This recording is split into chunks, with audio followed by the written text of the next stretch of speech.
Hello and welcome to episode 41 of the Half Point Per podcast. I'm your host, Evan Riggs, joined once again by co-host Dalton Willie and producer Johnny Pham.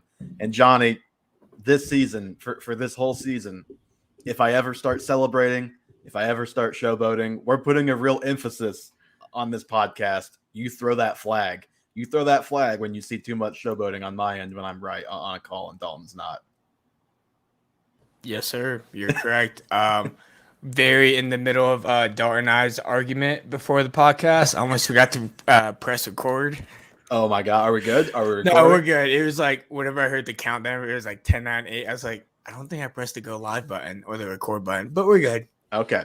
All right. Well, if anyone's not sure what I'm referencing there, the NFL has decided to do the opposite of what literally anybody who's watching these games, besides like 5 people, would want, and throwing flags on everything. So the No Fun League, we are here to have fun tonight. We've got a lot to get to. We've got some training camp notes, not like anything crazy, but there is like a lot to blow through as far as that goes. And then we've got Bus today. Probably, I would say the show that has the most potential for disagreements, because this is all negativity. There's no positivity in this show. Once we get past the original over-unders, it is all negative. Dalton, you seem very excited for this very dark edition of our podcast. Well, it's hard to do, so you got to have some fun going into it. I mean, I don't want anybody to be bust, and looking at the top 60, it's pretty rough to do right now. But I came to some conclusions, and I'm trying to put on a bright face going into those, because there are some in there that I didn't want to be true. Yeah, no, it's we'll get to it when we get to it, but let's just say it was not very hard to find running back busts in that range that we have discussed. There may even be some overlap between us there. It wouldn't surprise me, but yeah, we will get to that when we get to it. But first, Dalton, the guy that you had on your bust list as recently as this morning, no longer. Saquon Barkley activated off the PUP. He could play in the preseason. He could still be limited week 1. Saquon straight up was like, I don't know about week 1. I'm not blowing smoke. We can't really like make anything of any of this, I guess, except for being glad he's off the PUP, right? Like it's just a good box for him to check. Yeah, and I mean, he didn't make my bust list because he's right now the RB6 in consensus, which I think is adjusted enough for his injury. He still has otherworldly talent, but it is concerning. I think Mike Clay on the ESPN Fantasy Show made a good point where he was like, none of my running backs I've slated to play more than 15 games, even though we have a 17-game season. Mm-hmm. And, you know, if Saquon misses your first 1 or 2, at least you know that's coming. I would be preparing if I were an owner. If I'm drafting, I'm probably taking – it looks like Corey Clement is the one winning the edge in preseason camp, so he's probably the guy I'd be taking at the end of my draft if you're looking for a fill-in.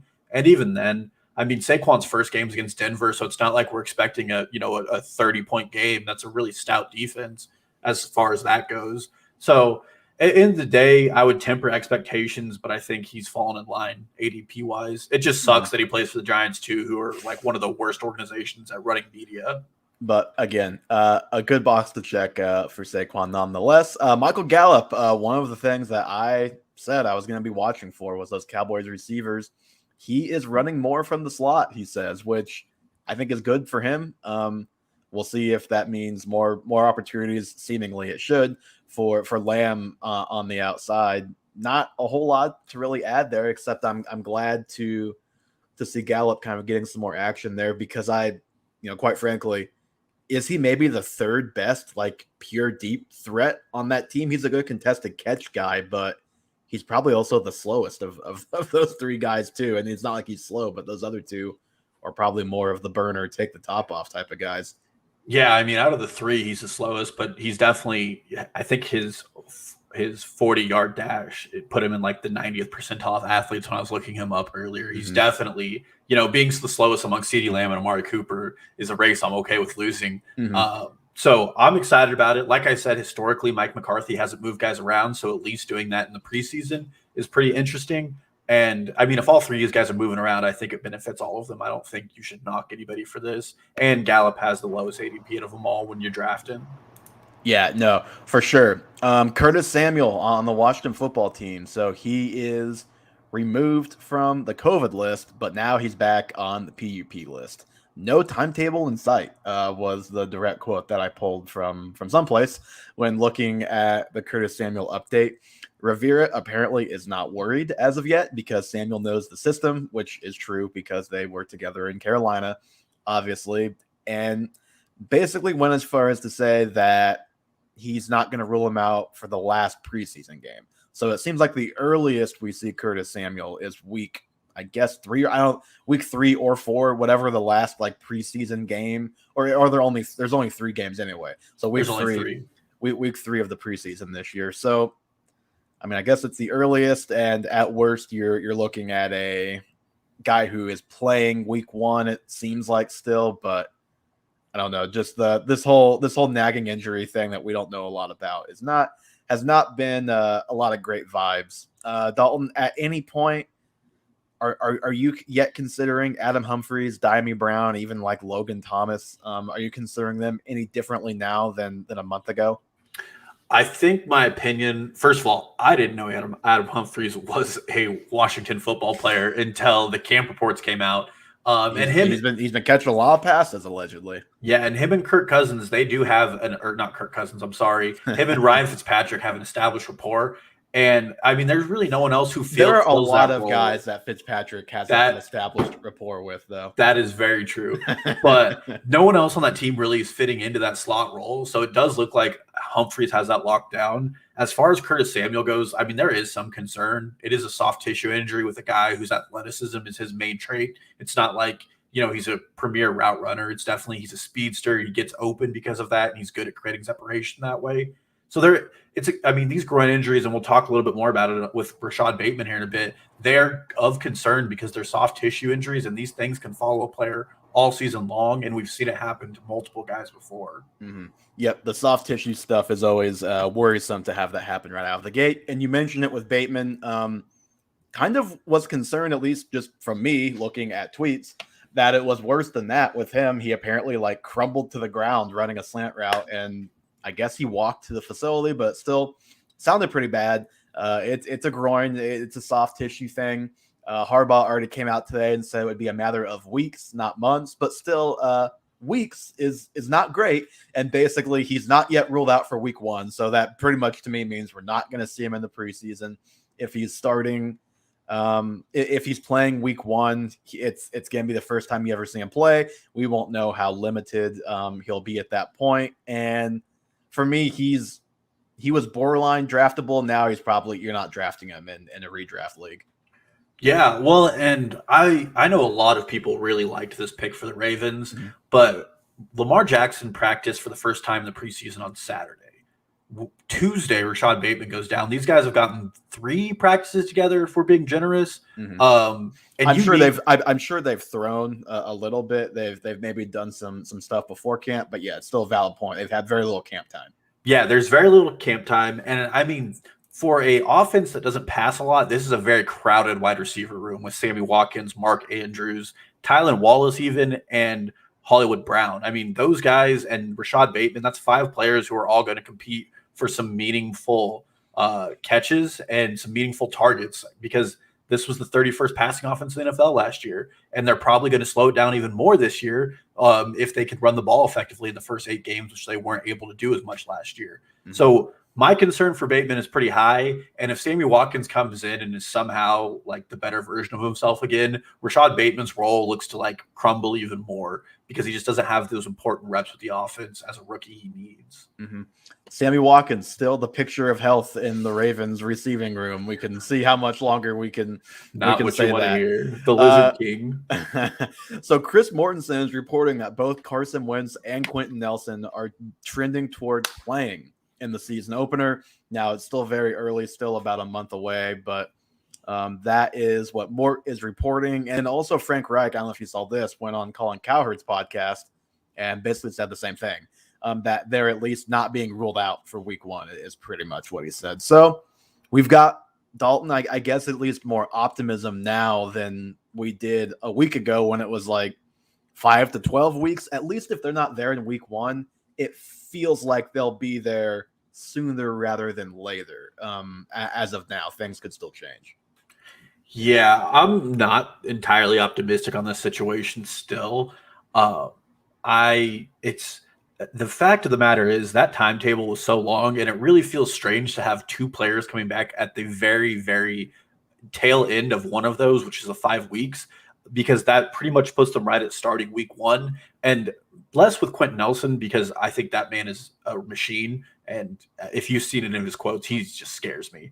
But more so with Carson Wentz, who scrambling is a part of his game. If that foot is a concern of his, and we've seen it with other quarterbacks, obviously it was more severe with Joe Burrow. But if Carson Wentz doesn't trust his legs fully, you're still looking at a quarterback who is not exciting and is now coming in with a nagging injury. I think a pretty good rule in fantasy football is you don't draft guys who are already injured, and Carson Wentz definitely hits that profile. And I think him being injured hurts the rest of the offense still. Yeah, I was gonna say I think in redraft we probably just care more about what when he comes back for the sake of Michael Pittman, of a Jonathan Taylor, of even a T.Y. Hilton, those three guys. But yeah, no, I'm with you on the larger point, especially when it comes to Wentz, and a surprising amount of value that comes from him every year, running the ball for sure. DJ Chark had surgery on a broken finger, should be ready for the season opener, Urban Meyer says. So again, another guy who it doesn't seem like we're going to see him at all in the preseason.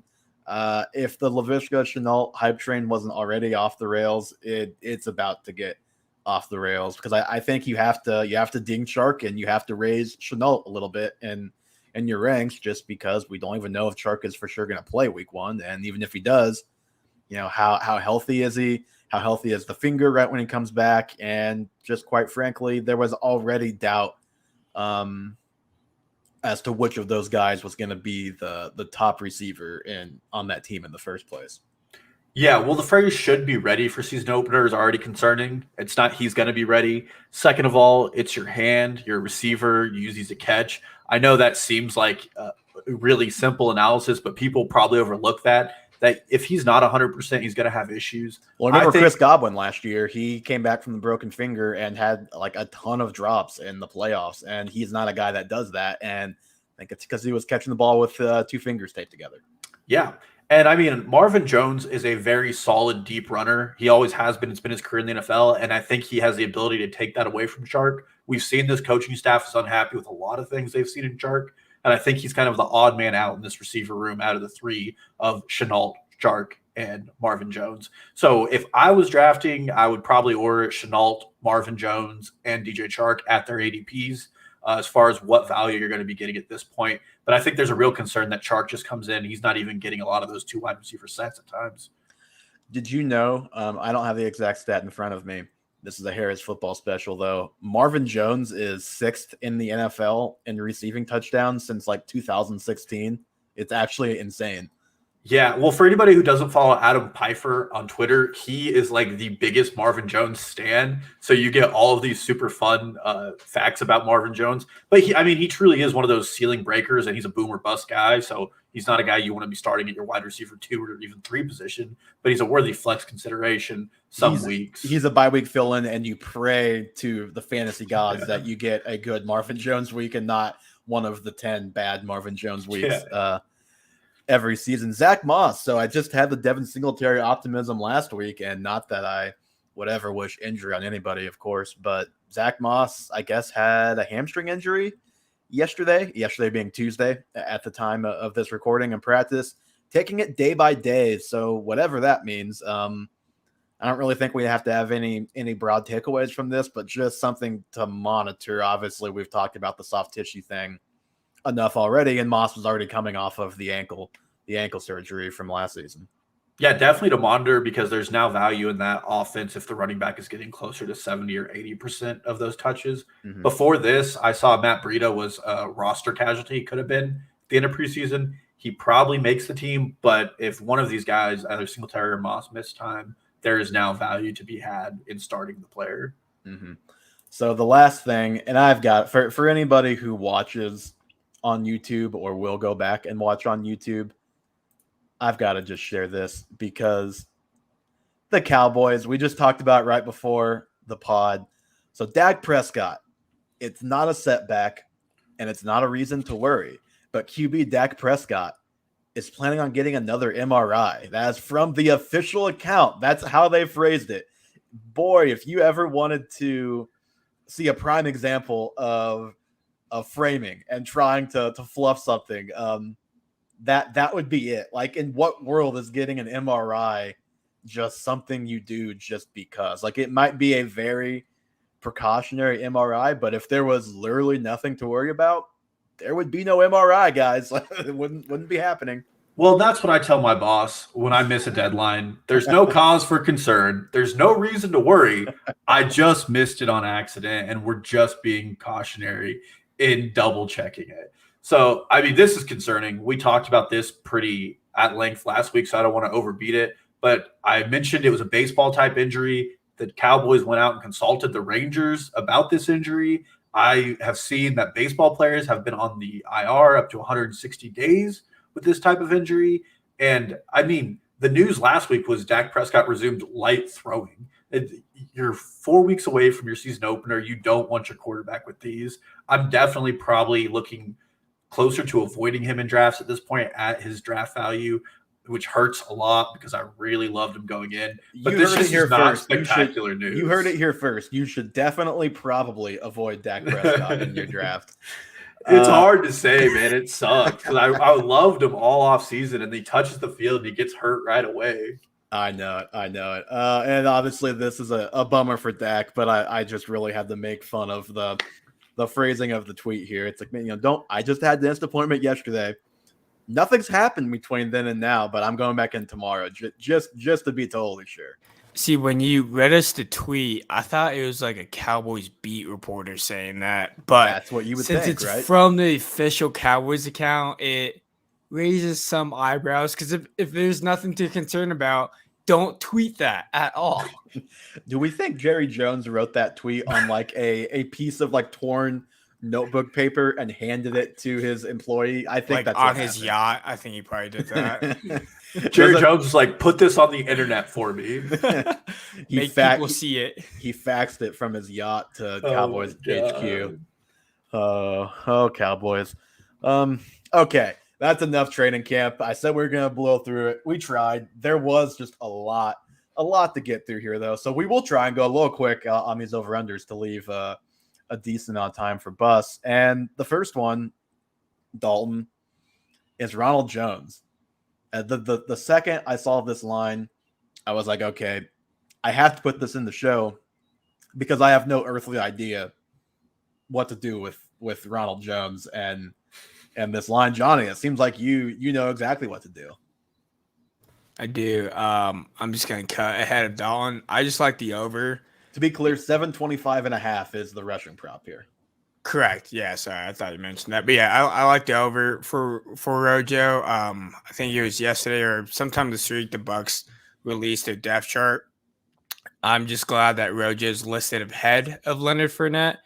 And if you just watched any Bucs games last year, you just knew that Ronald Jones was just overall just the better running back. And I think that's just going to give him more touches because if Leonard makes a fumble, he might be in the doghouse for a while, and Bruce Arians might not like him, and then it's Rojo's time to shine.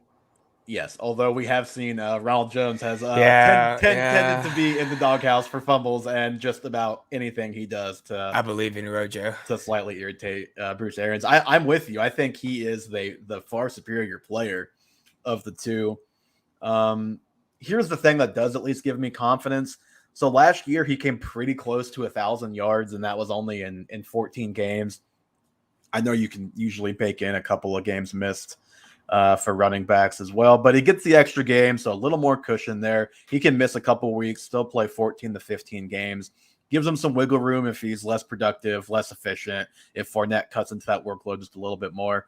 I mean, he averaged 5 yards a carry last year, which I don't like that stat, and it's greatly aided, I'm sure, by his 98-yard touchdown run, but he was still the bottom line is he was an efficient guy. He still would have been like 4 point something without that last year. He was efficient in his touches. He's got a great offensive line, probably one of the best 5 to 10 at least in the NFL blocking for him. So I mean, Fournette played one less game than him last year, had about 100 fewer carries. I'm not sure if the gap is that wide, but there should still be a gap, in my opinion, between those two and the workload. But even though I'm taking the over, I'm still sticking with my I'm not drafting this backfield take. And the 98-yard touchdown run is like a huge reason why I said you're going to be constantly chasing points.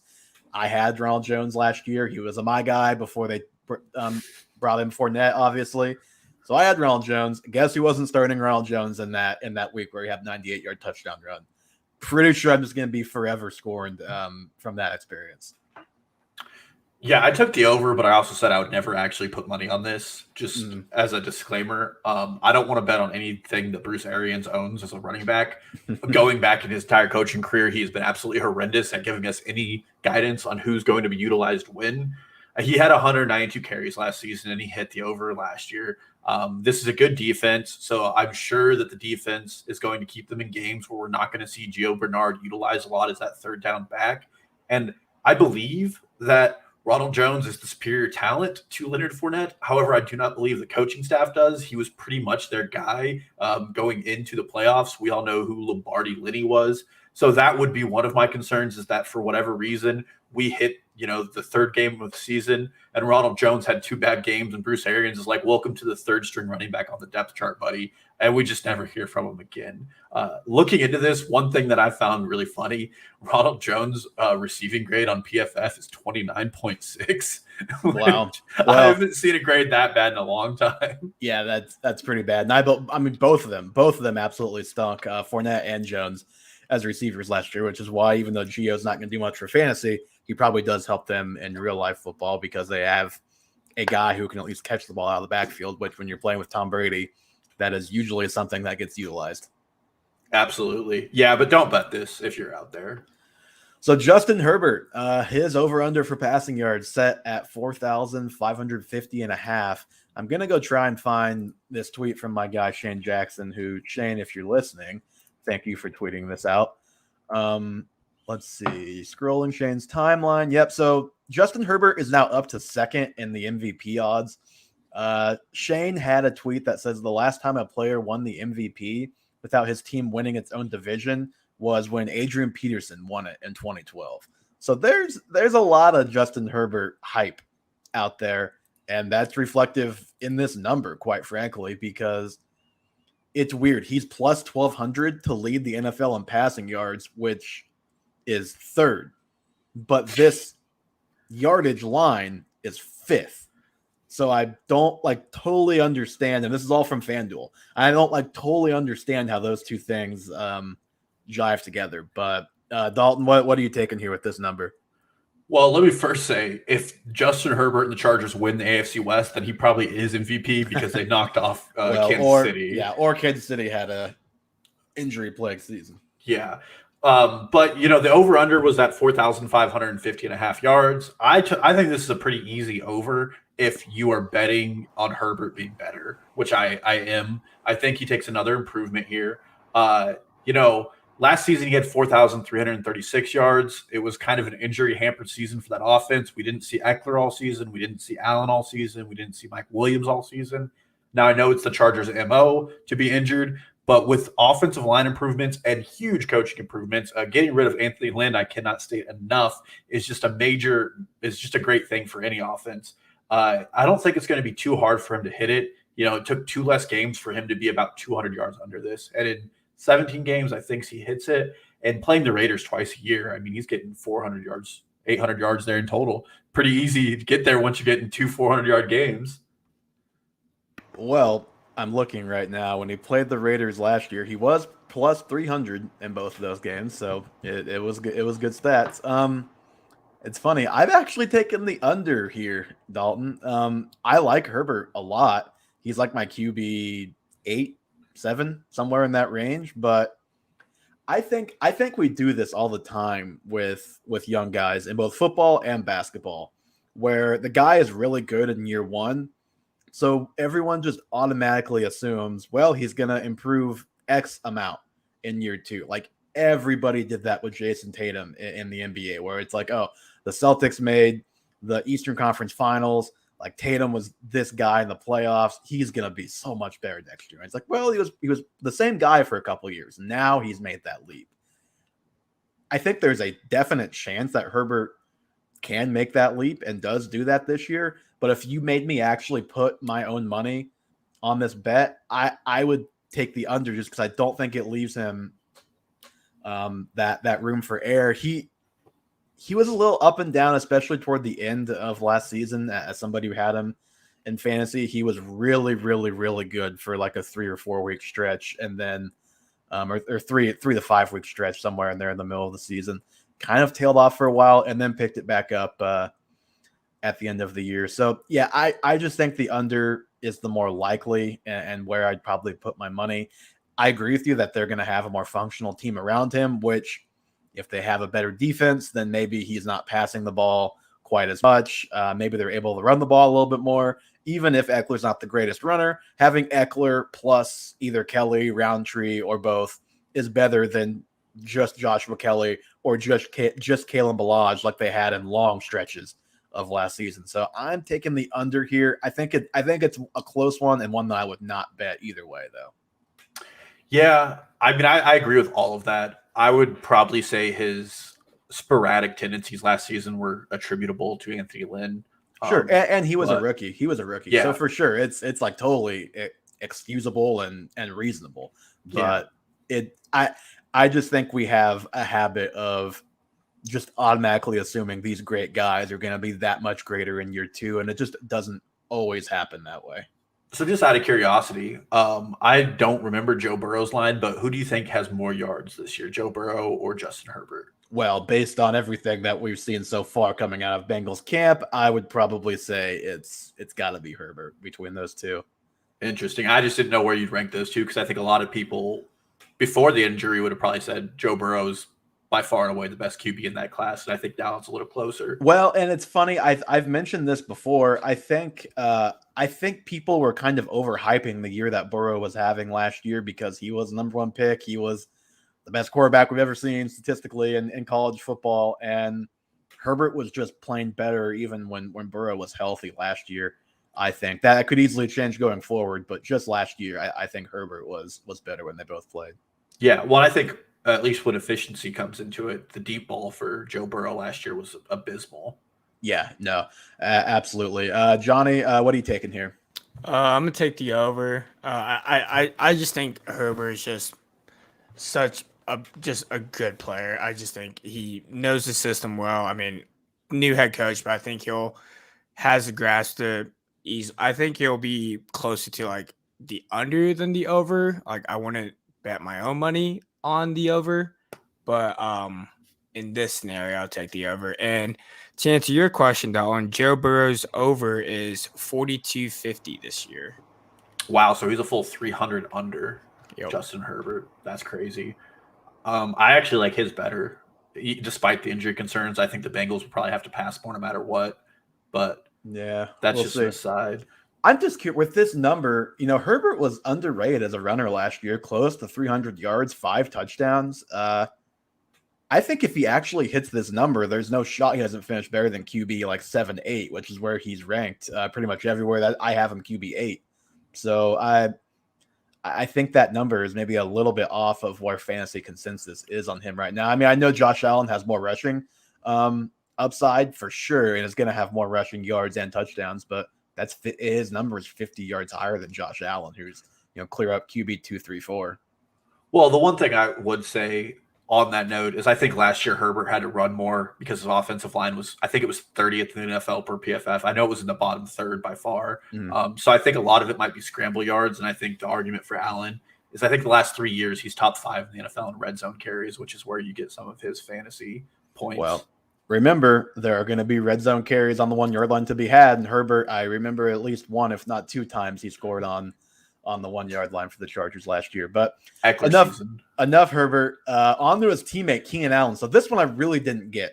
If Herbert's number is 4,500, how is Keenan Allen only 1,050 and a half? Can someone explain that to me? I'm taking the over, and this is like the easiest over I think I've had so far this offseason. I'm going to go in my bank tomorrow, make a withdrawal. I'm going to go back again the next day, make a withdrawal. If I over withdraw, I'm going to wait until my paycheck hits and then maybe withdraw again Not actually, but I'm feeling pretty confident with this number. Well, interesting that you and I are in very reverse positions on these two Chargers players. How can you possibly take the over for him and then under for Keenan Allen? Keenan Allen. I'm highlighting you saying under for Keenan Allen. I'm taking the under. You should make this a clip on TikTok of a hot take. So Keenan Allen. Oh, you go ahead and then. You can go first. I was at Keenan Allen before last season. He hit this number 3 straight years post ACL. He played not every game, but he played most games. He kind of has this tag as an injury-prone guy, but he's played at least 13 games the last 4 years, and then last year he missed a couple with the hamstring, and that was his most injury-prone season that he'd had since he tore the ACL in 2016. And even then, he was 50 yards away from hitting this number. He was basically at 1,000 last year, and that also includes he played 13 games, and then against the Raiders, he played less than 30 snaps. Had 1 reception, was essentially a decoy. It was that Thursday night game where I was like, okay, can we start Keenan Allen? Can we trust him this week? And the answer was no. He is not actually a real player out there this week. He's just one of the best route runners, one of the best receivers in the NFL. His line is the same as CeeDee Lamb. I would feel a lot more comfortable in Keenan Allen going over than CeeDee Lamb. I mean, receptions and yards are his thing, not touchdowns. Touchdowns are what holds him back from being a top 5 to 6 receiver. Not receptions, not yards. So the bet I'm making here is Keenan Allen's entering his age 30 season, and I think that the route tree he's going to be running is going to be a lot more shallow. I went and read some of the Chargers reports from Lombardi, and he was basically saying that he thinks that Keenan Allen is going to operate a lot more out of the slot this year. We all heard the news about Mike Williams running the quote-unquote Michael Thomas role. I also really, really love Josh Palmer and think that he's a very talented wide receiver, and he's going to be getting the deep looks in this offense. I think he's cleared far the wide receiver 3. So my bet on this wasn't that Keenan Allen gets worse. I mean, he had 100 receptions for 995 yards last season, and that's a stellar season for any fantasy player because 100 receptions is good, a lot of points. But my bet on this is that Keenan Allen's route tree just changes a little bit, and that we're betting too much on pass production when he's really getting closer to that age where we get a little more concerned about continued production. So that's why I ended up taking the under. But we haven't seen any drop-off in any regard yet from Keenan Allen. Again, the only reason why he wasn't at more like a 1,300 or 1,200-ish type of yard season was because he played 13 games. For all intents and purposes, it was really 12 games. And then he played week 1 with Tyrod Taylor and had 37 yards. So really, he played 11 healthy full games with Justin Herbert. And I don't know. I'm not good on the math here, but whatever. It was 13 and 37, so minus 50. So he was basically 950 yards in 11 games with Herbert. Not too shabby. Yeah, we're doing a lot of math just to get to that conclusion, though. I mean, the big thing is not really. You could just look. I mean, again, pass production, but also he's just until he proves he's not a top 3 route runner in the NFL, he's by far the best receiver on that team. That's my absolutely. But I mean, I think Ben Gretsch makes a good point over at Stealing Signals, where he says we overvalue pass production and we undervalue player talent. And I think Mike Williams, the only reason he hasn't had a better season there has been injuries, and I think the coaching staff there is going to reward a very talented player. Sure, but if we're making a bet on is Keenan Allen going to fall off or is Mike Williams going to stay healthy, I'm going to bet against Mike Williams staying healthy before I bet against Keenan Allen falling off so far. Johnny, what's your take here? I just think Dalton is just out of his mind thinking Keenan's going to get the under. If Justin Herbert his passing is supposed to be 4,500 yards and Keenan Allen's going to be under 1,000. 1,050. 1,050. Who else is going to get the other 3,000 yards or 3,500 yards? You spread it around. You get 8. Let's say Austin Eckler gets 800. Keenan Allen gets 900. We're already at 1,700. Okay. Now we give Mike Williams. Let's say he gets his first 1,100 yard season. Now Josh Palmer gets 700 in a rookie year. Oh, now we have the other wide receiver. 700? You think he's going to have 200 less than Keenan Allen? You are fishing right now. I can't wait to see this stat line at the end of the year. I will bet money right now that you were wrong. How much? Let's do it. I'll put $100 on it. All right. $100. Injury be $100. damned. Yep. Injury be damned. Injury so if be Keenan damned. Allen misses 5 games with an ankle injury and he gets 800 yards, Yep. you're done. Okay. Yep. So Live on air. You can't go back on it.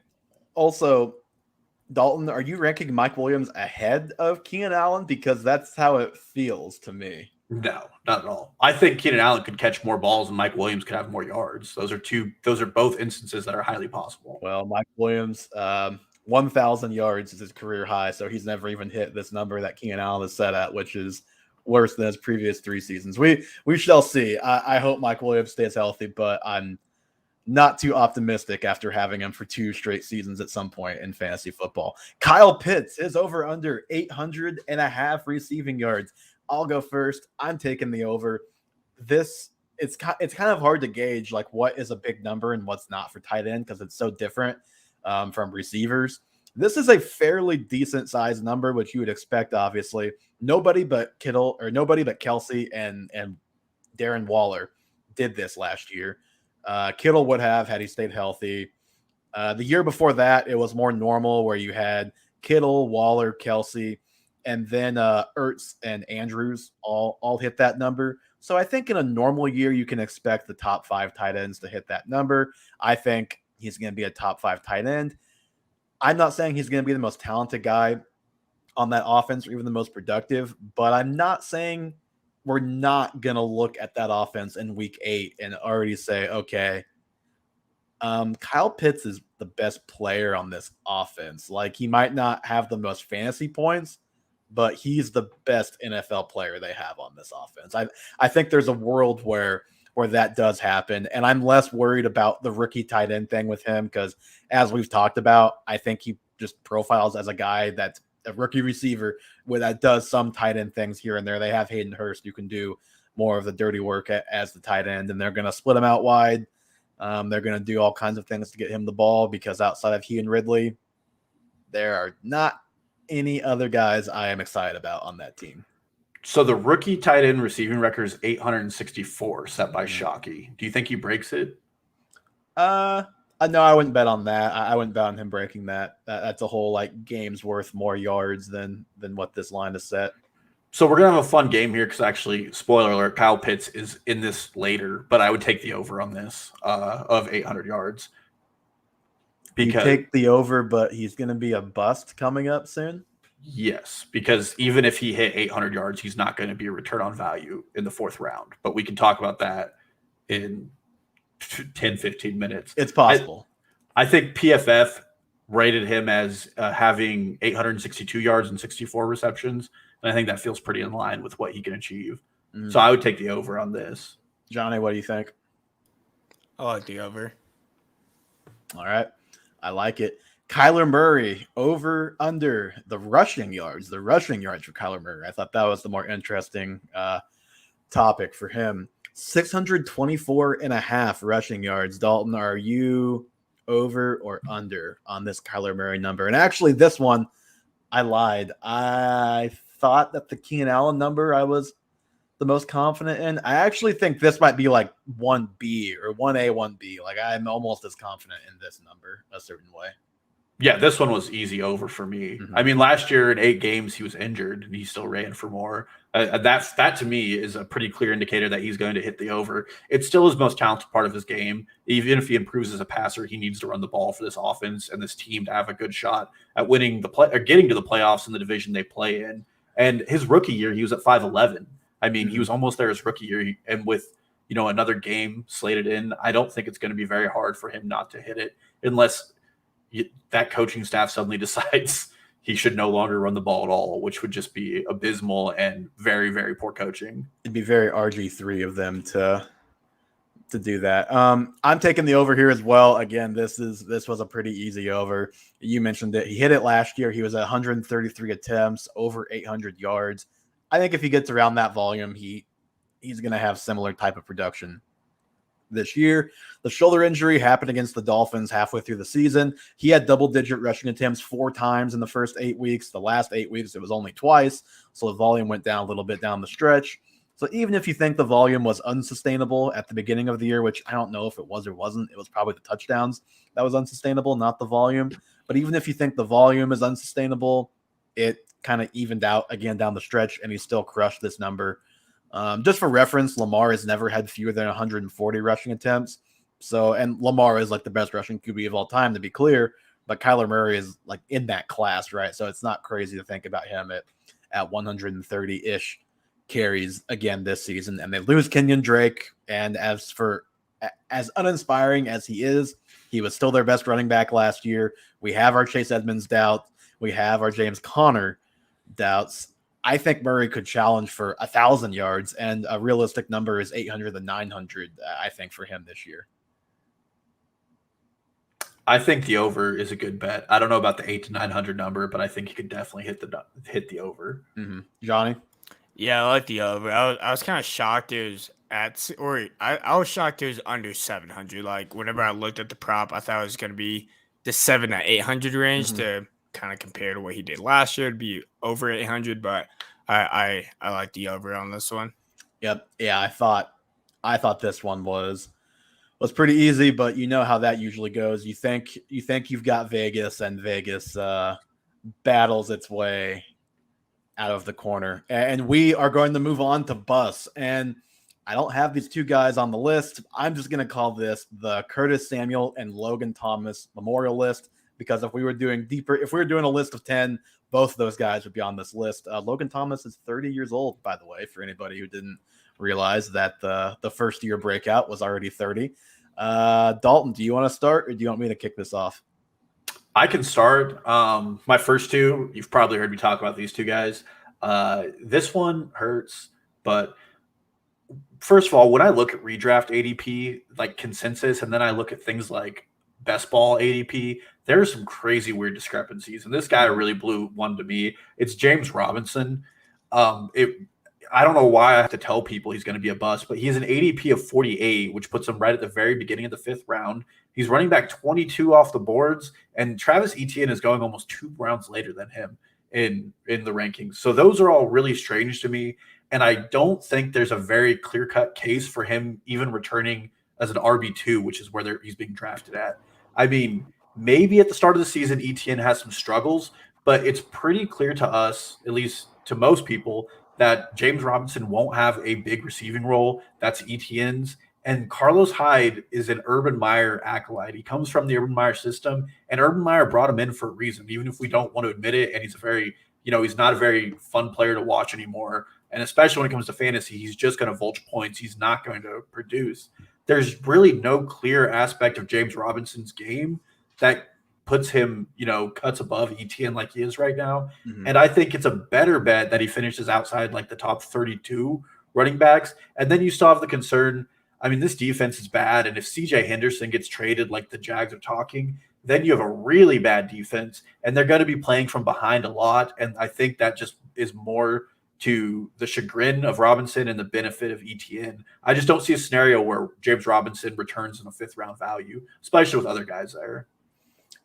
Where were you looking at his ADP? Was it Underdog Redraft? I'm just curious. I was looking at Underdog, but just like their ADP on 4for4's website, and I didn't catch where he was.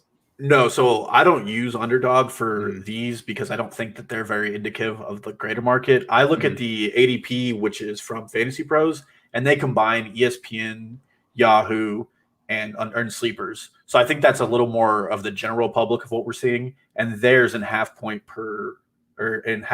has him down at 48, right between Kyle Pitts and Kareem Hunt. Yeah, well, if he's going that high, I mean, I have him. Let's see here. I have him 35, so I'm totally with you that he has a better chance of going outside the top 32 of finishing there rather than being a top 24 or even a top 26, 28 type of guy for all the reasons we've talked about. If you want to go listen to the backfields to avoid, we talked a little bit more about this backfield as a whole as well. But yeah, I'm unfortunately not really in on him this year, and he was just such a volume play last year. I just don't think that's going to happen this year. And a guy that was pretty much the definition of volume play. Dalton, I'd be surprised if he's not on your list, and if he's not, it's only because he was an obvious one. I had to put him on my list because I just had to. David Montgomery, like he's been the guy that I've had in my Google Docs since like last April when I started thinking about this as my number one bust, not number one as far as most impactful, but just the first guy that I knew I wanted on this list. He was the RB4 to finish last season, and it was so much like first play of the game, 80-yard run. Wow, there was like a hole the size of a fridge that he ran through. 60-yard run that he just ran straight to get there. Is like he just had crazy volume. He had kind of fluky big runs. He's never been a big play guy like that before, except for that stretch. He was basically 22 points per game over that stretch. And, no one is really taking that bait. No one is taking that bait and drafting him as a top 10, top 12, even in the teens type of guy like I was concerned was going to happen this year. I still don't want to take him in the, RB 24, 22. I'm looking at your ranks now, or not? He's at at ranks, 16 right now between Kittle and Allen. Yeah, that's even higher than it was on Underdog. That's just entirely too high. I just don't see the upside. I don't think he's that good of a player. I just don't think he like all of a sudden blossomed into the star that people like had hoped that he could be early in his career. If the situation's not exactly right, I just don't think he's good enough to overcome that, in my opinion. I know Tariq Cohen's still banged up. He may not even play to start the season. That at least helps Montgomery a little bit. In the 19 games those two have played together, Montgomery is 11 points per game in PPR. So not great, pretty average. So we'll see when Cohen comes back and how that could affect him. But there is still Damian Williams, and we've talked about this before. The last time we saw Damian Williams play, you can make a pretty legit argument that he was more impressive than anything that Montgomery has done, even with that stretch he had last year. And the last thing I'll say, weeks 1 through 9, he was 472 rushing yards. He was the RB 29 in that stretch. I would say that is a little bit low for where I think he'll be, but more indicative of who he is as a player than what happened down the stretch. Yeah, well, I did not put David Montgomery in my bust. Spoiler alert, he is so forgettable that sometimes I forget he's in the NFL. Out of all 24 guys ranked, I think he's the hardest to make a case for, in my opinion, in the top 24. Spoiler next is DeAndre Swift, and I think you could probably make a upside case quicker and easier for Swift than you do for David Montgomery at this point. Easily. Damian Williams is 2 years removed from maybe should have been named Super Bowl MVP. He had some very critical runs in that game. That season he had with Kansas City when he was healthy, he was incredibly efficient. And Damian Williams doesn't have to see 60% of the carries to take away the important ones from David Montgomery. Mm-hmm. And once Tariq Cohen is back, I probably don't think he's going to be playing the first couple of weeks or at full health. He's going to steal away more valuable touches from David Montgomery. And then Montgomery had so many targets last season, especially down the stretch. It's just not going to happen again. It's just not. Well, then you have a team. Brandon Thorne established the run, ranked this as the 30th best offensive line in the NFL. Mm-hmm. So it's just, there's just really no real upside. And then if Justin Fields is here, I think he takes away even more of the value with the rushing. So I don't see a clear-cut case for him being a successful running back and returning as the running back 16. You're getting him at a value, but I think everybody just sees the fool's gold. Yep. Okay, Dalton, your second guy. It is DeAndre Swift. I think I've probably pounded this drum too much this offseason, but I really just do not believe that coaching staff has the faith to deploy him in a useful manner. This is a little bit of a hot take because I feel like if you just Google or Twitter search DeAndre Swift, he is like a very popular breakout guy. And if he was on a team I had more confidence in, I think I would agree. I'm, to be clear, in between you and the other people that say that. Go on. Yeah, well, and I love the talent of the player, but, right now he's going 34 overall. That's right above Chris Carson and between Josh Jacobs.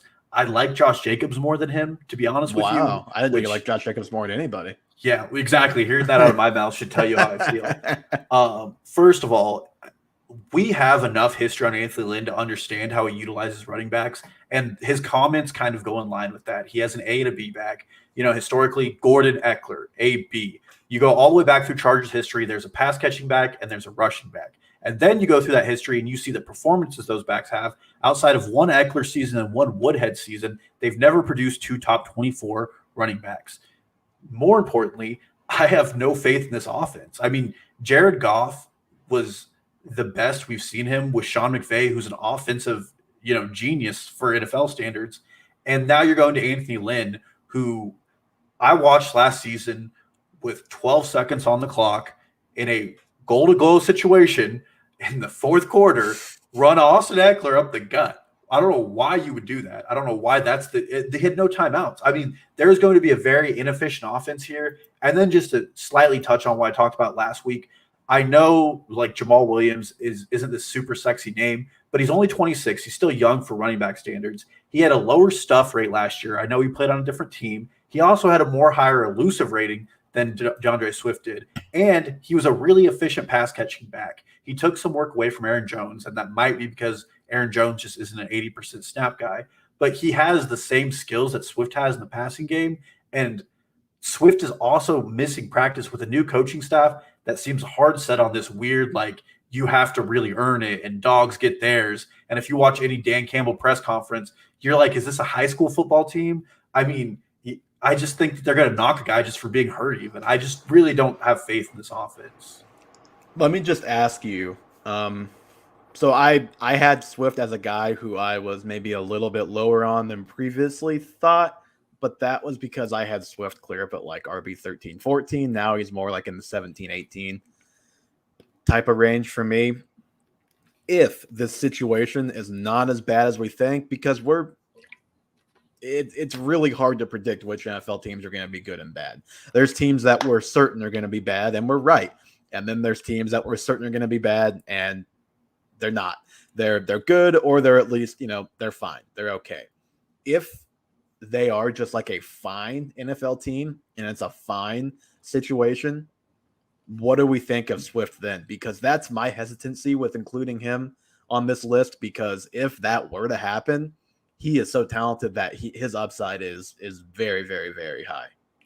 Well, and I think he might have more value if this team sucks.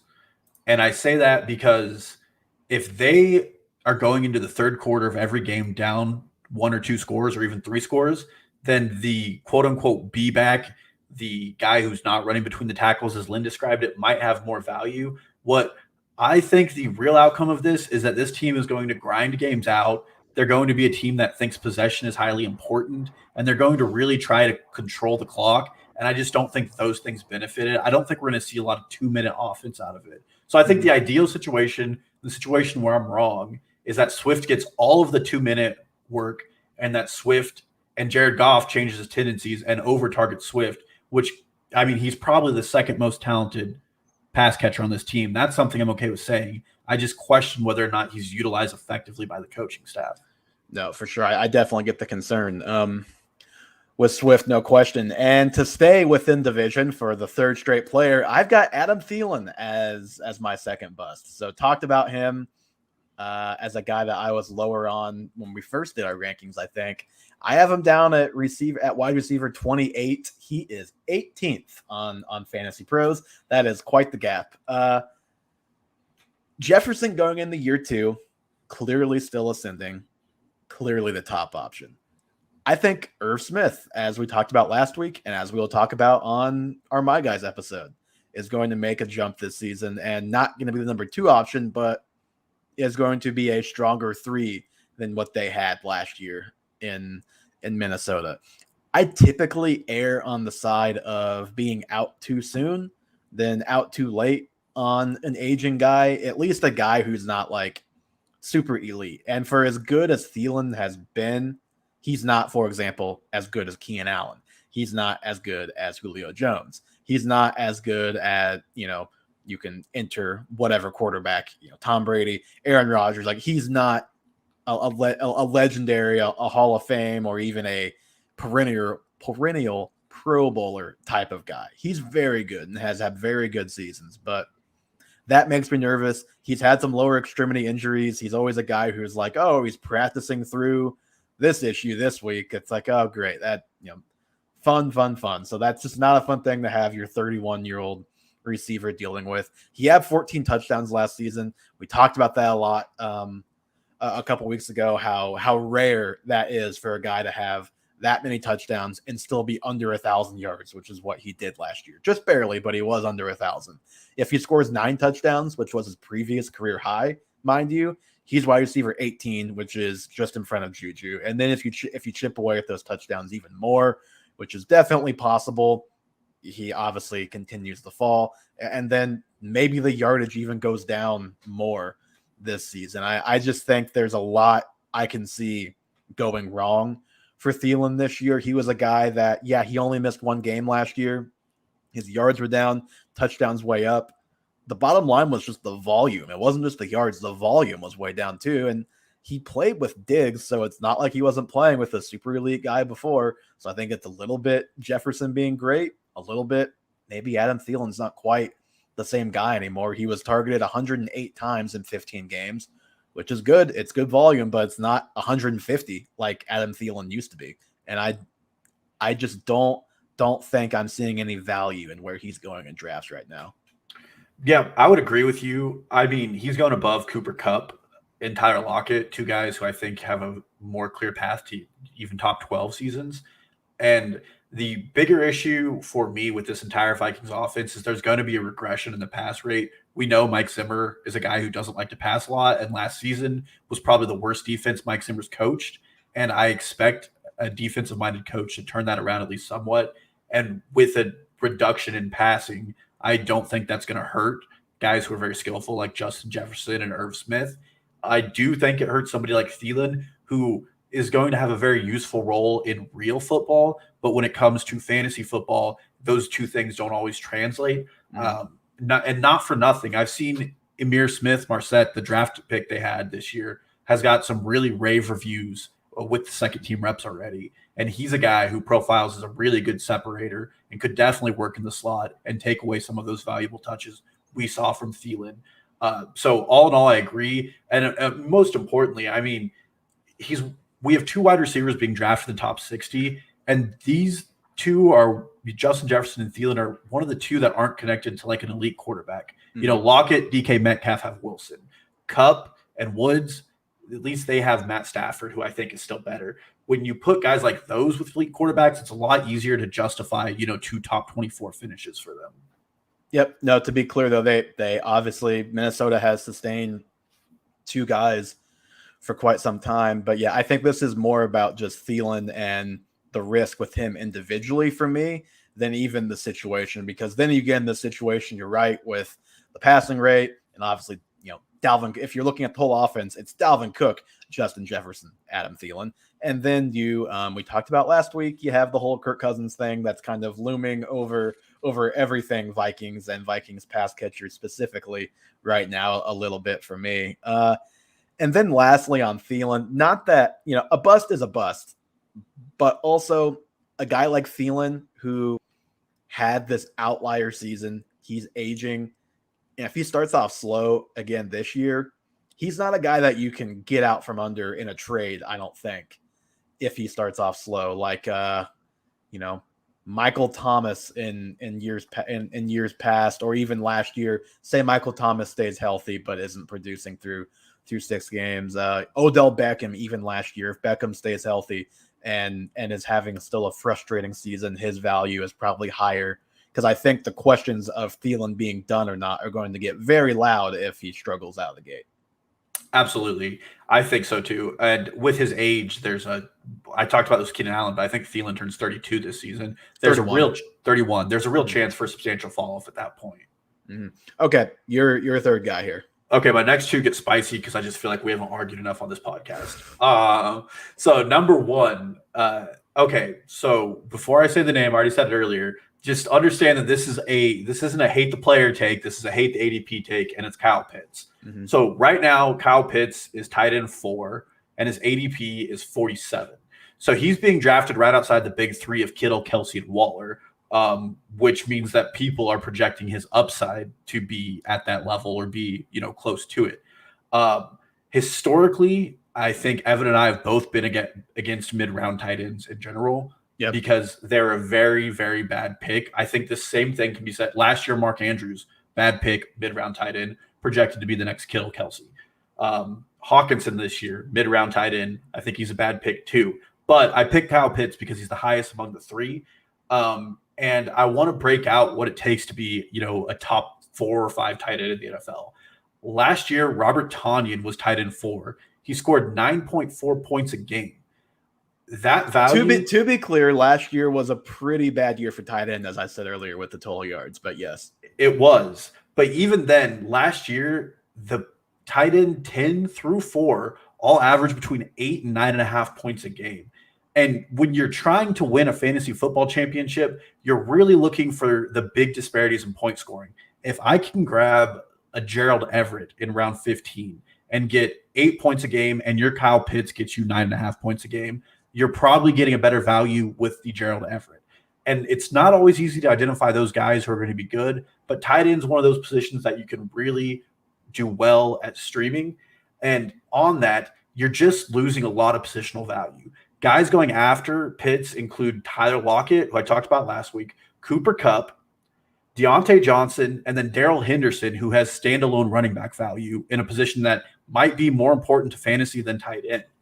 And there's still, I understand he's a generational talent, and there are a lot of targets up for grabs without Julio here, and there are no wide receivers after Ridley.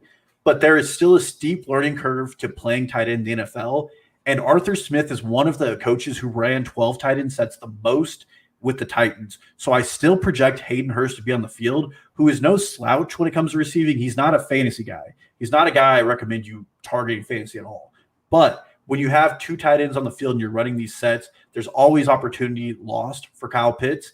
And then lastly, I mean, for him to really return on this value, in my opinion, he probably has to score over 200 fantasy points. And this goes back to me betting the over earlier. Even if he makes a line of like 852 yards and 62 receptions, that's what Pro Football Focus statted him out to be, he needs like 12 touchdowns to return on value and hit over that 200 fantasy points per game or fantasy points mark. So it's just really hard. And I think it's a bad roster construction to take somebody who's not elite. I still question Darren Waller that early as another aside, but definitely anybody but Kittle and Kelsey that early with your tight end pick, because the value just isn't there most of the time. Mm-hmm. So I'm with you in the larger point that unless it's Kelsey and maybe Kittle at the top, and even then, I'm still pretty hesitant to take tight end that early.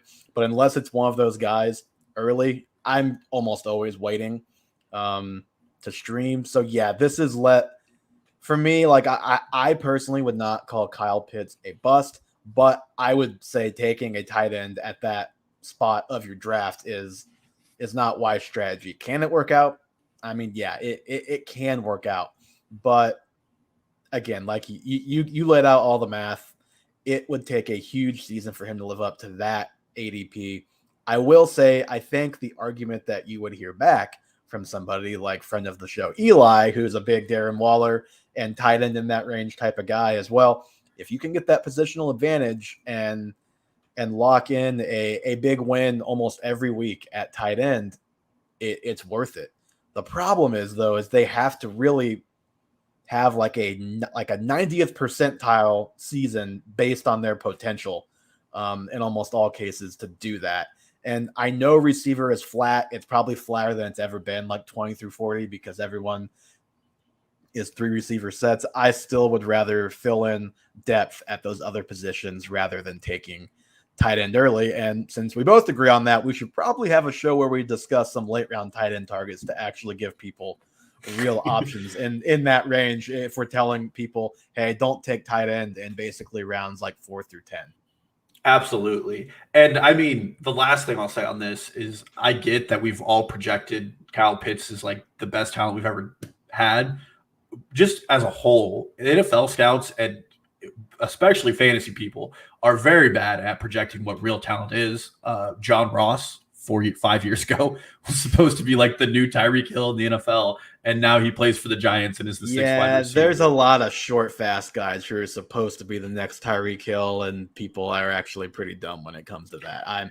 I'm with you there. My next guy, to the surprise of absolutely nobody, I really didn't want to put him on this list, but I got to 3 and was like, you know what? I can't have this list without Miles Sanders on it. I just can't. And it's not that I don't hate where he's going. I have him at RB20. Now let me look at his actual value on. Oh, I don't even see him on here. He's RB20. Yeah, and that's what I wrote down. An underdog. That's where he is too. So I'm not saying he's a bust as far as where he's going in the running back rankings. Frankly, you can make an argument from any running back from about 14 or 13 on as a bust. So that's part of it here. Is there's just a lot of guys I feel very uncomfortable with. But Sanders, I think, has more landmines than a lot of guys in that range. You can make a legit argument that he could lose touches to Kenneth Gainwell. He could lose touches to Jalen Hurts. He could lose touches to Boston Scott. Like, there's 3 guys who, not that they will, but they could all factor in the running or receiving game for him at one point or another. You have a guy who's going into the last season of his rookie contract with the team, I believe, under a new coaching staff that, you know what, I'm not saying I know this for a fact, but wouldn't be a surprise to me if he wasn't in their long-term plans. But even if he is, let's say he is. Kenneth Gainwell, great pass catcher out of college. We all think that is one thing he can do in the NFL right away. Can he get on the field? Can he pass protect? Does he know all the routes? That's another topic. But if he is on the field, he's a better pass catcher than Miles Sanders, who was one of the worst graded pass catchers at running back in the NFL last season. And then you have like the kind of barf backfield of Jordan Howard, Kerryon Johnson, Boston Scott, and Miles Sanders. I don't think all 4 of those guys are on the team week 1, but you just have kind of a crowded room. They continually bring in guys kind of telling a little bit that they don't have the most confidence in Sanders or don't want to give him that every down work, even as a rusher. And then you have Jalen Hurts, who I just think, even if he helps Sanders be more efficient as a runner, because he's going to take attention on the read options, he's going to help the offensive line get better angles on blocks, doing that type of thing. He's just going to take carries. He's going to take carries. He's going to take goal line carries. If you look at their splits, once Jalen Hurts was the quarterback last year, it was 46-38 in favor of Miles Sanders. So not many more carries for the starting running back than the starting quarterback in that stretch. So there's just a lot of guys. I don't think Sanders, I've been very on record that I don't think he's a great player. I think he's got a major vision problem. And now he's got all of these roster landmines that make me pretty nervous, even though I have him at 20th at running back, and where I would actually have them if I were doing a full like top 150 are 2 very different things. I would probably have RB I think it's after 18. So I have Swift at 18 and then Darrell Henderson at 19. Once you get to 19, that's like a massive fall off. A new tier. I don't really do tiers, but if I did, that is where I instantly start feeling like, oh my God, like this is bad. This is gross. Well, and a fun game to play, and we're going to play this with my final bust, is what does this offense look like at its best? Because that's when your running back does his best, right? Mm-hmm. Well, the best offense for the Eagles involves Jalen Hurts running the ball a lot. It does not involve Miles Sanders running the ball a lot. Assuming Jalen Hurts is actually the starting quarterback, yes. Yeah, well, if Joe Flacco starts, I'll just throw the book out the window. But then, and I think a couple episodes back, I had a pretty long rant about Kenneth Gainwell. I mean, they've already compared him to Nyheim Hines. It's a coaching staff that used Nyheim Hines very effectively. And Kenneth Gainwell was a huge college producer at Memphis, which is now RBU, as far as I'm concerned. And I think Gainwell is going to really get any of those valuable passing downs, which is what our upside case and my upside case was last year for Miles Sanders, was he gets that receiving work and he's behind a top 5 offensive line. We've seen the bottom of this offense and it didn't benefit anybody. And I mean, it's a new coaching staff, and Miles Sanders probably has a much shorter leash, and he's shown us an inability to find holes when he has to behind an offensive line that makes him in a pretty good a pretty good cut. And if anybody remembers, Boston Scott pretty much won this team the New York Giants games last year when Miles Sanders was out. And if we have a repeat like that with a new coaching staff, there's a big chance Boston Scott and Kenneth Gainwell work themselves into a timeshare, and Miles Sanders seems like the odd man out all of a sudden. And not that this is the end all be all, but you don't love when you have beat reporters talking about, oh, well, Miles Sanders struggled with drops and fumbles today. Dropped a couple passes, had a fumble. It's like, well, that's kind of always been an issue for him. So just don't like that he is not yet over those issues. And like you said, the leash could be shorter in that regard. I think we've got the point across about Mr. Miles Sanders, and especially I probably have at this point. Hopefully he's not a third straight bust candidate for me next year, third straight year. Dalton, who's your number one? This one's spicy. I told you this one before, so it's not spicy for you. But, I mean, you got to go out on a limb a little bit here with busts and challenge yourself. And so I looked at the top 12, every position, and where they were going, and I chose Alvin Kamara because I think there's real bust potential here that a lot of people aren't factoring in. First, if you look at Underdog, after the Mike Thomas injury, his ADP is up to RB3, so he's going up a little more even. But like the question I asked Miles Sanders, what's this offense look like going well? And it's not throwing the ball by far. I think Taysom Hill is everybody's consensus starter now just because Mike Thomas is there. Here's what I'll say. I want to say this before you get too far off that point so I don't forget. I think it's a little bit different when you ask that question with a guy like Kamara, who is good enough to where when the offense is going well, especially without Michael Thomas, it's because Kamara is playing well, not because those other guys are doing that much of anything. And if his strength is catching passes, by God, you better find a way to make him catch passes. Well, we'll get to that because I found some pretty interesting stats. But the first thing I'll say is last year, and I know he had a 6-touchdown game, and you don't punish guys for that, 124 of his fantasy points came from touchdowns. That's a lot. And I don't think this Saints offense. Yes, but again, that's kind of like, Tyreek Hill at receiver, a lot of touchdowns, like Alvin Kamara. He's just that good to me. Yes, but you're in an offense that I just don't think is going to produce that much volume or that much ability. I don't think that they're going to be in the red zone as frequently as they were with Drew Brees. Now we're going to look at his splits when Drew Brees isn't quarterback. So with Taysom Hill, he was RB 26, 36, 6, and 9. And with Teddy, he was 37, 3, 23, 17, and 16. So there's a lot more inconsistency in his game. Now we'll get to the biggest concern. I think this offense is going to have to run the ball more. And Kamara is an otherworldly receiving talent. You pointed that out. And I think that's where his game is best. He has 326 receptions in 60 games. That's in his first 4 seasons. That's a record for any running back. And he's tied 4th in touchdown catches. Last season in the red zone with Taysom Hill, Alvin Kamara got 2 red zone targets in 4 games. Taysom Hill got 8 red zone carries. On the flip side, when we go to the run game, Alvin Kamara is not like an otherworldly talent. He's 118th in carries, and he's 73rd in rushing yards all time among backs in their first 60 games. And he's 15th in rushing touchdowns, which, again, a large percentage of those have come as a receiver. And the real problem with Alvin Kamara is if we see any drop-off in his passing and touchdown stats, there is suddenly a real bad floor we don't want to consider. If he's not getting 8 targets a game and can work with those, he's not going to be doing it effectively between the tackles. He's never had a 1,000-yard rushing season.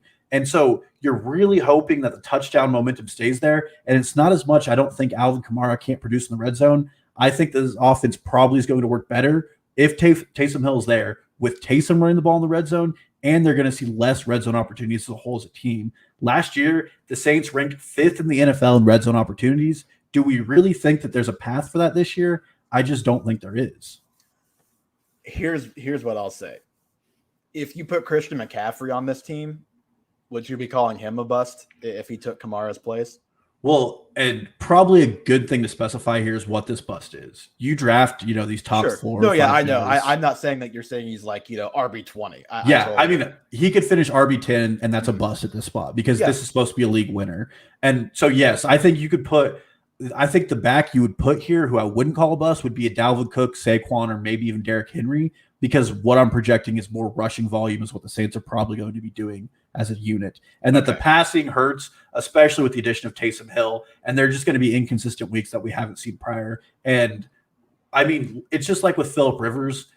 I think Drew Brees targets the running back a lot, and we don't know if that's going to be a sticky stat that carries across Sean Payton's offense. My argument, again, is just that Kamara is so good, and he's so clearly the best player on that team on the offensive side of the ball that it, especially without Michael Thomas, it just has to. Like, if they want to win games, that just has to carry over. I know it wasn't ideal last year. I guess what I would say to that is they knew Breeze was coming back, and they were probably just trying to hold it together the best way Sean Payton knew how, which, of course, is Taysom Hill. We'll see. God, that sucks. Obviously, we can't say yes or no for sure on what that's going to look like. I would just lean more towards giving Sean Payton the benefit of the doubt that he is going to do everything he can to have Alvin Kamara have the best year possible, because that is in the team's best interest of having its best year possible. I just think Kamara is that good, and I'm glad that you at least didn't give McCaffrey, didn't say that he wouldn't be a bust, because I was going to say, I think if you switched McCaffrey and Kamara, like you switched their teams and more importantly, their roles, Kamara has always been like in a platoon and still been like a top 5 guy. If you give Kamara 90% of the touches, like McCaffrey, he could probably do the same thing. I think he's just as good, maybe even a little bit better, just as a pure football player than McCaffrey. Yeah. I don't know about rusher. I think I want to see Kamara in a full season rush over 1,000 yards first of all. I think we've looked at it before, and it's like almost the same stat every season. It's like 900 something yards. Yeah, and well, actually, the stat that was the same. I think he actually passed it a little, or maybe he was it 80 catches? It was 81 receptions. Yeah, even his like first 3 years, he was like exactly on that. I think the rushing yards, it's just a purely volume thing. He's just, I mean, it's like. It's basically like Austin Eckler max, right? Like that. He's just he's Eckler on steroids. If you want to say that, if you want to be very kind to Eckler, with red zone touchdowns. I think he's way better than Eckler as a player, but just role wise, their roles besides the red zone touchdowns are not that dissimilar. But we've got do you have anything else? Get my last guy here. Oh, the last thing I would say is I might be skyrocketing Aaron Jones above him in my ranks, but we'll find out. Yeah, I've still got Kamara. Let me look. I've got him RB4. I think he might move up to RB3. Saquon might take a spot or two dip down to like more like the 4, 5, 6 range. Yeah, I'm very in on Kamara this year. Yeah, my last guy. This is kind of my last stand here. Never been a Derrick Henry guy. Never been a Derrick Henry believer. Just as Nazma, well, as a consistent fantasy option, which he obviously was last year, and then the year before he had the massive finish. But just as an all-around running back, I just think I would list more guys ahead of Henry as a running back than I think most other people would if they're making lists. I have him as my RB8. He's going as the RB3. And I think on Underdog, he's going, even Fantasy Pros too, the number 3 overall player, obviously at RB3. And we've talked about the workload over and over again with him. He was top 20 all time in rushes last year, 5th all time in rushing yards, coming off back-to-back years with 300 plus touches. What he did last year was not only an outlier and very impressive, just based on the yards, but also doing that in your season after a 300 touch season. That's like pretty unprecedented and impressive. And I'm just not betting on anything close to that. And when I say anything close to that, his line's at 1,500. I think I would still take the under on 1,500. I'd be a little nervous about betting the over on that. He's still going to rush for a lot of yards, probably. But I think you would need him to rush for a ton of yards to be the 3rd overall player again this year, because he's never had any upside in the passing game ever. And again, back-to-back 300 rush seasons.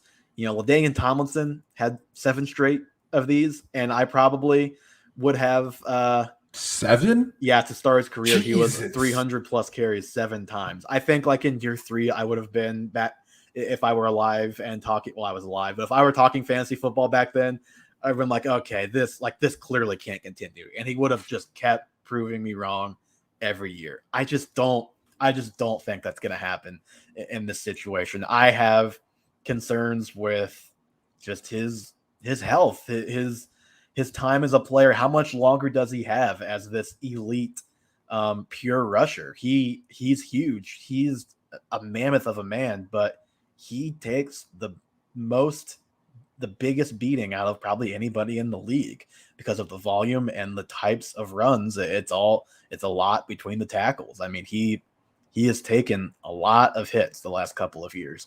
I just worry for him when he falls off a cliff, or when he falls off, it could very well be like off a cliff, like maybe not Todd Gurley, because that was a little bit, that was a lot injury related, but it could be injury related here too. I just think when it goes, it could go fast, and kind of like with Thielen, I don't want to be the one holding the bag with Derrick Henry when that does happen. And then you just look at their offense, do a little bit of situation analyzing here. They bring in Julio Jones. They obviously have A.J. Brown. You would think that would mean a little more passing this year. They're probably still going to be one of the run-heaviest teams if Derrick Henry is healthy. But you look at their last two playoff losses, Derrick Henry is 19 for 69 and 18 for 40. I think not nice in that situation for them. Nice for the Chiefs, though. I think if they want to win the Super Bowl, they need to expand that offense a little bit. They need to be a little more reliant on the pass. I know the run sets up the pass for them, but you can do that without relying on Henry for 25 carries a game. Do you know what their run pass split was last season? I don't even know if I want to know. It's 51-49 pass. Oh my God. I just think if they want to win a Super Bowl, you saw 18 for 40, and you can sell out to stop the run and then dare the passing game to beat you. Now that'll be harder with Julio Jones in the fold, but it's like, okay, well then at that point, why not pass the ball a little bit more this year? So I can't predict whether or not they will or won't do that. I think they should. And that coupled with the other concerns I have with Henry and his long-term health and just long-term viability as a guy with that high of volume, because before he got that crazy volume, he was like a third, fourth round pick. Not saying that's what's going to happen this year, but do I see that downside? I definitely see the downside for him to be like RB15 this year. Well, you're just asking a lot for the most injured position. This guy is the most used at the position and has not had an injury. And that is not me wishing injury luck on him. It's just saying he is a outlier by a mile. Mm-hmm. And in fantasy football, if you want to look at what it takes to be the top running back, Derrick Henry in the last 8 years is probably the only guy who's done it on rushing alone. There just has to be pass catching upside. And to give you an idea, everything I said about Alvin Kamara, he had 18 touchdowns last year, and Derrick Henry still outscored him. That's an insane amount of rushing that Derrick Henry was getting. And I've talked a little bit about this. I really think that defense takes another step back. And if they're out of the game, like the Packers game they're going to have to throw the ball more. And last year when they were out of the game against the Packers, they started throwing the ball a lot. And if that happens, just Derrick Henry doesn't see the field. They don't trust him to catch the ball. And last season was the time for him to do it because Darrington Evans and Jeremy McNichols, the guys behind him are just as uninspiring catching the ball, but Mike Vrabel has just shown a tendency to not give the guy the ball to catch. Yeah, I think Henry had 19 receptions last year, which is a career high. So he makes Josh Jacobs' receiving line look very stellar instead of below average, like it really is. But Dalton, unless you've got anything else, I think we got to call it at 1 hour and 23 minutes here. I think that's good. We'll see who hits on these busts. Too much training camp news. And that's going to do it for us today on episode 41 of the Half Point Per Podcast. Give us a follow on Twitter, Instagram, TikTok at Half Point Per Pod. Subscribe to the YouTube Half Point Per Podcast. You heard Johnny. He said that might be a viral TikTok of Dalton if the Keenan Allen thing doesn't go his way. So give us a follow over there. Don't miss any embarrassingly bad takes we have. You can go back and see the video of the expressions on everybody's face when someone steps out of line. You can listen to podcasts, Spotify, Apple Podcasts. Leave us a review on Apple Podcasts, and we will talk to you guys with, I believe, my guys or mock draft. I lost track of which one's next week. One of those two is next week, and we will talk to you guys then.